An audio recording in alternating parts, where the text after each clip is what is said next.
पूर्वोत्तर प्रदेशीय मारवाड़ी सम्मेलन के वर्तमान सत्र की दूसरी कार्यकारिणी सभा सम्मेलन की सरूपथार शाखा के आतिथ्य में सरूपथार रंगघर प्रेक्षागृह में प्रांतीय अध्यक्ष कैलाश काबरा की अध्यक्षता में आयोजित की गई। कार्यक्रम के प्रथम चरण का शुभारंभ प्रांतीय अध्यक्ष कैलाश काबरा, राष्ट्रीय उपाध्यक्ष मधुसूदन सिकरिया, प्रांतीय उपाध्यक्ष मुख्यालय विनोद लोहिया, प्रांतीय महामंत्री रमेश चांडक, प्रांतीय कोषाध्यक्ष दिनेश गुप्ता, विशिष्ट अतिथि सरूपथार नगरपालिका अध्यक्ष उषा अग्रवाल, मंडलीय उपाध्यक्ष अनिल केजरीवाल, शाखा अध्यक्ष जयंत हरलालका, शाखा सचिव मुकेश बजाज तथा जोरहाट के समाज सेवी मक्खन लाल गट्टानी ने दीप प्रज्वलित करके किया। इससे पहले सभी उपस्थित समाज बंधुओं ने खड़े होकर असम जातीय गीत को गाकर सभा की शुरुआत की। सरूपथार शाखा अध्यक्ष जयंत हरलालका ने स्वागत संबोधन दिया तथा मारवाड़ी सम्मेलन महिला समिति और अखिल भारतीय मारवाड़ी महिला सम्मेलन की सदस्यों ने स्वागत गीत गाया। प्रांतीय अध्यक्ष मंडलीय उपाध्यक्ष के संबोधन के पश्चात सरूपथार समाज की 4 उपलब्धि प्राप्त युवक युवतियों को फुलाम गमछा और प्रशस्ति पत्र देकर सम्मानित किया गया, जिसमें सरूपथार के सबसे पहले असम प्रशासनिक अधिकारी बनने के लिए निशांत बजाज, पीएचडी करने के लिए 2 सगी बहनें रितिका अग्रवाल और कृतिका अग्रवाल तथा पीएचडी करने के लिए स्वाति तेजावत को सम्मानित किया गया। प्रांतीय कार्यकारिणी ने सरूपथार शाखा के अध्यक्ष जयंत हरलालका और निवर्तमान अध्यक्ष दिनेश भीलवड़िया को सफलतापूर्वक कार्यक्रम आयोजित करने के लिए भी सम्मानित किया।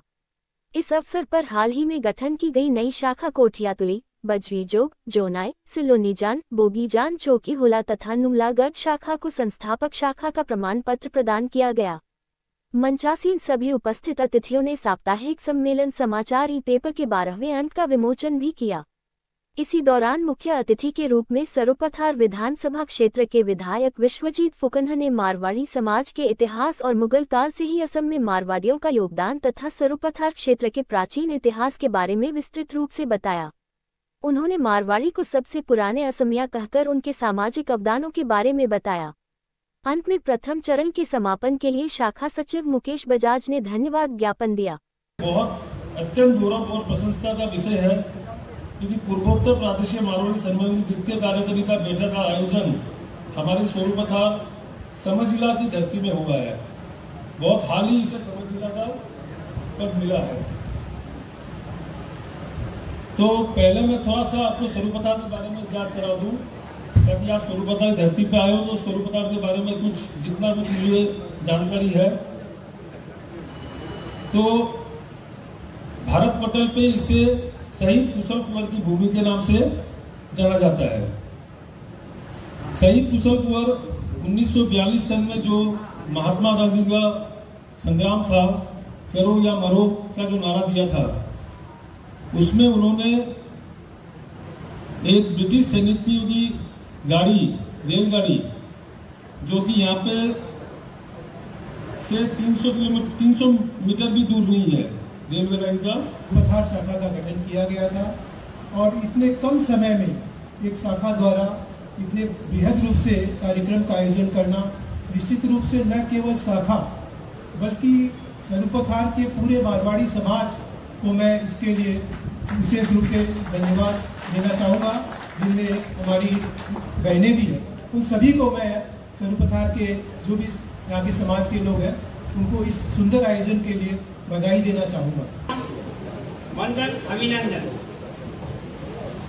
पूर्वोत्तर मारवाड़ी समाज के अध्यक्ष के दायित्व निर्वाह करते हुए मुझे विगत 2.5 वर्ष में असम के छोटे छोटे ग्राम कस्बों में रची बसी संस्कृति तथा संस्कृति के बारे में और जानने समझने का सुनहरा मौका मिला। बचपन में कहीं पढ़ा था कि भारत को जानना है तो भारत के ग्रामीण क्षेत्रों में जाओ, गांव में ही भारत की आत्मा बसती है। इस बात की सार्थकता को मैंने असम में भ्रमण करते हुए अनुभूति की। मुझे जब भी समाज की बैठक आयोजित करने का मौका मिला तो एक ही इच्छा होती थी, शहरों में तो रोजे सभाएं होती है, अगर हम समाज की बैठकों को छोटी छोटी जगह पर आयोजित करें तो हमारे समाज को असम के हृदय को जानने तथा समझने तथा अनुभूति का वैसा ही आचरण करने का संज्ञान होगा। मुझे भाग पाए हे অসমীয়া আমি বহিৰাগত নহয়, আমি কেতিয়াও বহিৰাগত হ'ব নোৱাৰো। এইটো আপোনাক জনাইছোঁ। আমি আমাৰ সমাজে খুব ছ'চিয়েল কাম বিৰাট কৰে। ডোনেশ্যন অসমত চবতকৈ বেছি মাৰৱাৰী মানুহে কৰে। ব্লাড ডোনেশ্যন নেত্ৰদান আমাৰ মাৰোৱাৰী মানুহ চবতকৈ বেছি কৰে সেৱা কাম বাৰো কাম কিবা হ'লে অসমৰ মাৰোৱাৰী সমাজ চবতকৈ আগত থাকে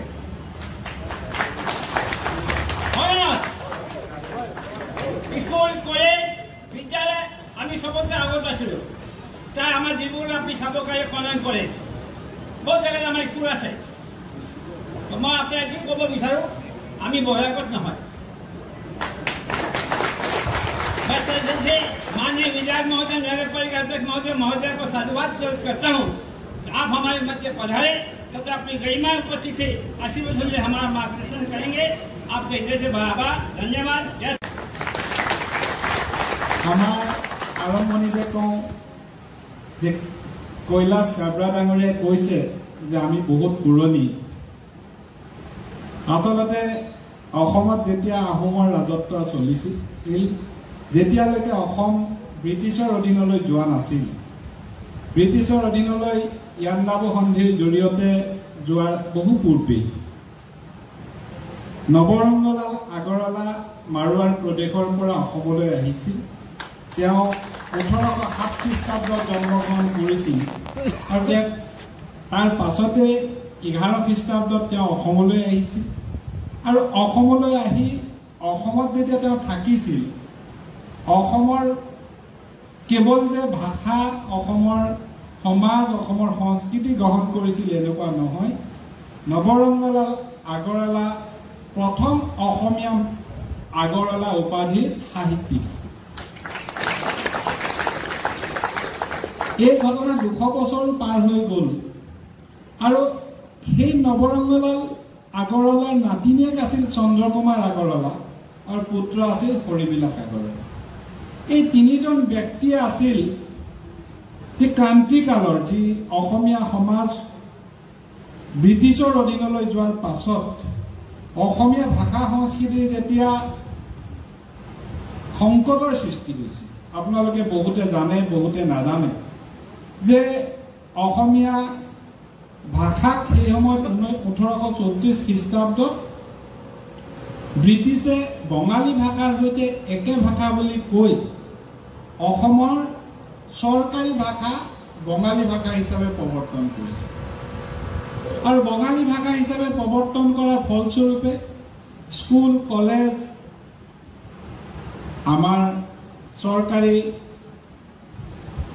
ন্যায়ালয় বা আদালত ইত্যাদি ভাষা বঙালী ভাষা হৈছিল আৰু লাহেকে অসমীয়া ভাষাক বঙালী ভাষাৰ উপভাষা হিচাপে প্ৰৱৰ্তন কৰিবলৈ যত্ন কৰিছিল 1813 খ্ৰীষ্টাব্দত প্ৰথমবাৰৰ বাবে বাইবেলখন অসমীয়ালৈ ধৰ্ম পুস্তক নাম দি অনুবাদ কৰা হৈছিল আৰু আধুনিক অসমীয়া সাহিত্যৰ বা লিখিত সাহিত্যৰ ছপা গ্ৰন্থৰ প্ৰথম কিতাপখনে আছিল ধৰ্ম পুস্তক ব্যক্তি যদি আমেৰিকাটো আছে যদি দিল্লীটো আছে তেওঁ অসমীয়া বুলি ক'লে এটা আবেগ থাকে আজি সেই কাৰণে লণ্ডনত অসমীয়া আসামিজ সোসাইটি আছে ইউএছত আসামিজ সোসাইটি আছে ভাৰতৰ বিভিন্ন ঠাইত গ'লে তাত আমাৰ অসমৰ মানুহৰ অসমীয়া মানুহৰ এখন সোসাইটি পোৱা যায় কিন্তু তাৰ লগতে নিজৰ সেন্টিমেন্ট থকাৰ পাছতো আজি 200 বছৰ অতিক্ৰম কৰা আমাৰ মাৰোৱাৰ প্ৰদেশৰ পৰা অহা ভাই বন্ধুসকলে অসমীয়া মাটি পানী অসমীয়া বতাহৰ লগত মিলি গৈ অসমীয়া সমাজখনৰ কাৰণে যেনেদৰে কাম কৰিছে আমাৰ কাব্ৰা ডাঙৰীয়াই কৈছে যে ডোনেশ্যন দিয়াৰ ক্ষেত্ৰত সদায় আগবঢ়া ভাৰতবৰ্ষৰ অৰ্থনীতিত যদি চাওঁ প্ৰায় 40ৰ পৰা 45% মাৰোৱাৰী মানুহৰ অৰ্থনৈতিক শক্তি আছে এতিয়া গুজৰাট কিছু ক্ষেত্ৰত আগবাঢ়িছে আদানী আম্বানী তেওঁলোকে যথেষ্ট ধনী ব্যক্তি কিন্তু বাজাজ পুৰণা ডাঙৰ যিবিলাক কোম্পানী বাজাজকে ধৰি নতুন চালে বেদান্ত অনিল আগৰৱালা মাৰোৱাৰী লোকৰ যি অৱদান ই লাগিলে বস্ত্ৰৰ বা ক্ষেত্ৰতে হওক অন্যান্য ইণ্ডাষ্ট্ৰীৰ ক্ষেত্ৰতে হওক কাপোৰৰ ক্ষেত্ৰতে হওক গেলামালৰ দোকানৰ পৰা হওক প্ৰত্যেকটো ক্ষেত্ৰত মাৰোৱাৰী লোকসকলৰ যি অৱদান, সেই অৱদান ভাৰতীয় অৰ্থনীতি শক্তিশালী কৰাত সদায় ভূমিকা লৈ আহিছে। ইমানখিনি পজিটিভ কথা কোৱাৰ পাছত মই এটা নিগেটিভ কথা কম। আজি নতুন প্ৰজন্মৰ কথা যদি কওঁ, ইয়াত যিখিনি মানুহ আছে এইখিনি বাদ দি আমাৰ নেক্সট জেনেৰেশ্যনটোৰ কথা যদি কওঁ, যাৰ বয়স 12 বা 14 বছৰৰ পৰা 25 বছৰৰ ভিতৰত, আপোনালোকে সকলোৱে অসমীয়া জানে, অসমীয়াত কথা কয়, মই কৈছোঁ বুজি পাইছে। মই বহু মাৰোৱাৰী পৰিয়ালৰ ভিতৰত কথা পাতোঁ, বন্ধু আছে, জানো, কিন্তু নতুন প্ৰজন্মৰ ল'ৰা ছোৱালীবিলাকে লাহে লাহে অসমীয়া ভাষা ক'ব নোৱাৰা হৈছে। আমি ইংলিছ মিডিয়ামত পঢ়িবলৈ পঠাওঁ, মেঘৰত পঢ়াওঁ, DPSত পঢ়াওঁ, আছাম ভেলী কৰোৱা ভাল ভাল স্কুলত পঢ়াওঁ, কিন্তু আগতে আমি চবেই অসমীয়া মিডিয়ামতে পঢ়িছিলোঁ। দুজন মাৰোৱাৰী ব্যক্তিয়ে যেতিয়া কথা পাতে, আজি দীনেশ বিলৰীয়া আৰু যেতিয়া আমাৰ জয়ন্ত হাওলালকাই কথা পাতে, অসমীয়াত কথা পাতে। কাৰণ অসমত 8টা প্ৰজন্ম মাৰোৱাৰী মানুহ অসমত আছে। আজি আদিবাসী মানুহ 8টা প্ৰজন্ম অসমলৈ আহিছে, তেওঁলোকে কেতিয়া অসমত অসমীয়া ভাষা নিজৰ বুলি ভাবি লৈছে। কিন্তু আপোনালোকে চাব, অতি দুৰ্ভাগ্যৰ কথা, মই বহু মাৰোৱাৰী পৰিয়াললৈ যাওঁ, তেওঁলোকৰ ল'ৰা ছোৱালী স্কুল কলেজত পঢ়ি আছে, অসমীয়াত ক'লে বুজি নাপায়। কাৰণ তেওঁলোকে অসমীয়াত ঘৰতো কথা নাপাতে, অসমীয়াত বন্ধুৰ লগতো কথা নাপাতে, অসমীয়াত স্কুলতো কথা নাপাতে, অসমীয়া তেওঁলোকে পঢ়াই নাই। ভাষা জনাটো মানুহৰ দুৰ্বলতা হ'ব নোৱাৰে। আজি যদি লণ্ডনত থাকি কোনোবাই ইংৰাজী নাজানে, আজি দিল্লীত থাকি যদি কোনোবাই হিন্দী নাজানে, এই কথাটোৱে আটাইতকৈ লোকচান তেওঁলোকৰ নিজৰ কৰিব। এই যে আপোনালোকে আমাৰ ভাষা, এই ভাষাটোৱে সদায় আমাৰ আত্মীয়তাৰ সৃষ্টি কৰে। আমি যেতিয়া আপোনালোকৰ লগত কথা পাতোঁ, আত্মীয়তা সৃষ্টি কৰিবৰ কাৰণে মাধ্যমটোৱে হ'ল ভাষা।